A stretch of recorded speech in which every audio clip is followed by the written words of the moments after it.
Hello, my name is Marion Crow. I'm a proud member of the Pipot First Nation in Saskatchewan, and I'm the Chief Executive Officer for the First Nations Health Managers Association.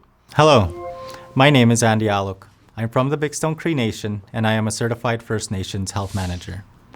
Welcome to the First Nations Health Managers Association videos that introduce the newly developed Health and Wellness Planning Guide for First Nations.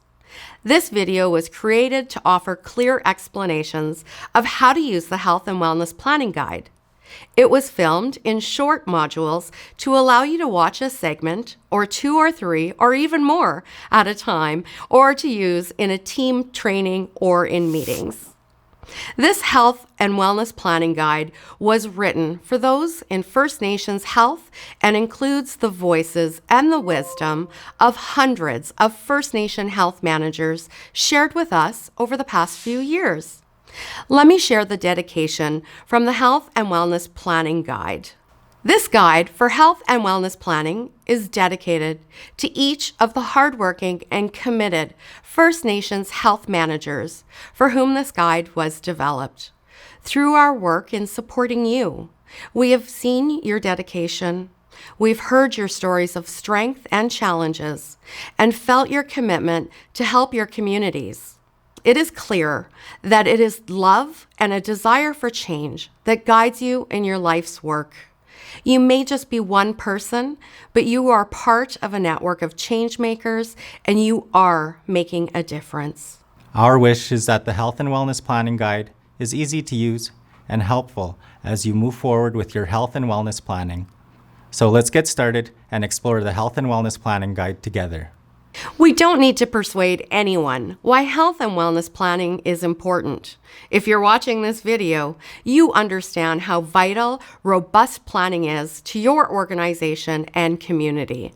So all we'll say is this: your health and wellness plan is your big plan. Quite simply, it is your organization or community's primary document that defines your health priorities, outlines the programs and services which will help achieve your goals, and it identifies how you will measure the progress and success of your efforts. This is the diagram that captures the key elements of the Health and Wellness Planning Guide. The legs of the turtle represent the key values of culture, community, strength, and quality. The back of the turtle represents the 7 stages of health and wellness planning. We call them the 7 Ds.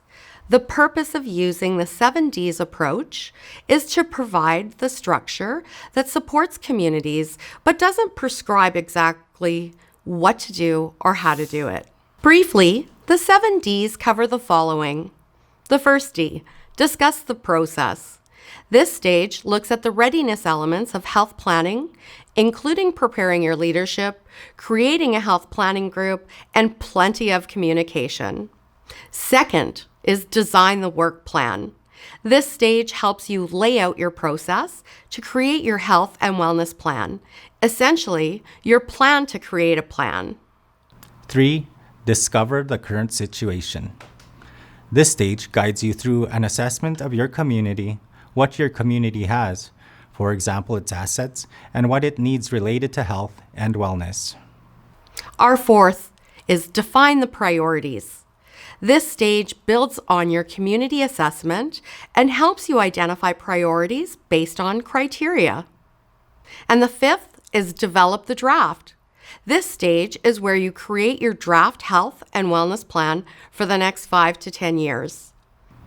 And number 6, deliver the plan. This stage is where you take the completed draft health and wellness plan and move it forward for review and approval, so it is ready for implementation. And 7th, do the work.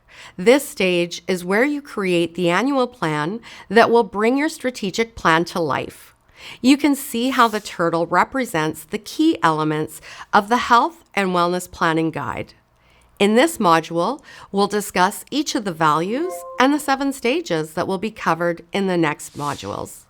Let's begin with the values. As we've said, the Health and Wellness Planning Guide has been developed based on values: culture-based, community-based, strength-based, and quality-based. We call them dynamic values because they represent action and empowerment. The dynamic values are not activities, but are ways of working that honor each community's traditions and strengths while inclusively planning for quality health services. The Health and Wellness Planning Guide provides examples of how the dynamic values are demonstrated during each stage to help you integrate them into your planning process.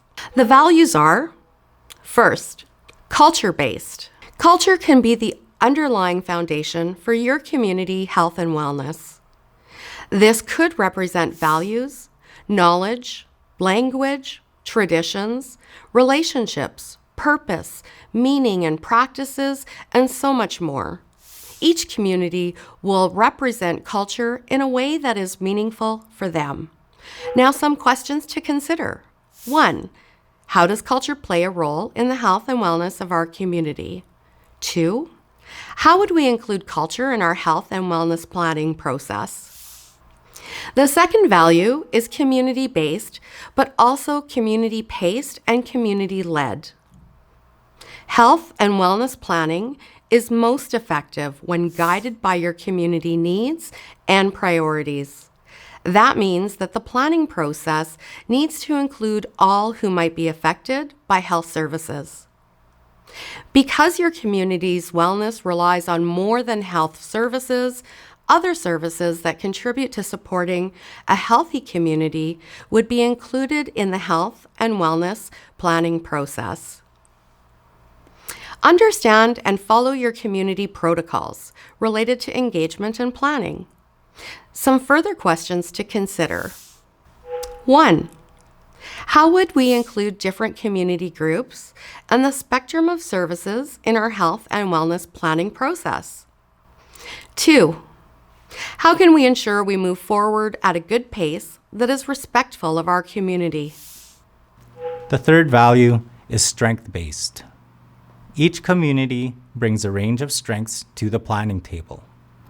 Some examples of community strengths are community members with skills and knowledge, and community history of resilience, effective leadership, and good governance, along with many others. A strengths-based healthcare approach puts First Nation people and their community at the center to take charge of their health and healthcare decisions. It starts from a place of strength, recognizing that all are partners working together to improve health and wellness for the community. A question to consider. Within your community, what are the strengths that help your health and wellness planning process? The fourth value is quality-based. Quality improvement represents continuous actions that lead to measurable improvements in health services and improved health outcomes for clients. Quality improvement is a purposeful commitment to do things better, which results in progress and improvement. Every community wants their health services to be of high quality. In other words, to ensure a client-centered experience that offers safe, culturally competent, timely, effective, and efficient health care. Some questions to consider. What does your quality care represent to your clients, your community, and your staff? How can you ensure quality is embedded into all aspects of your health services? In the Health and Wellness Planning Guide, you will notice that at the end of each of the stages, there is a section that describes how each of the values might be demonstrated during that stage. The suggestions are direct quotes from First Nation health managers. There are many ways to live your values as you plan. Your community will represent the value in its own way.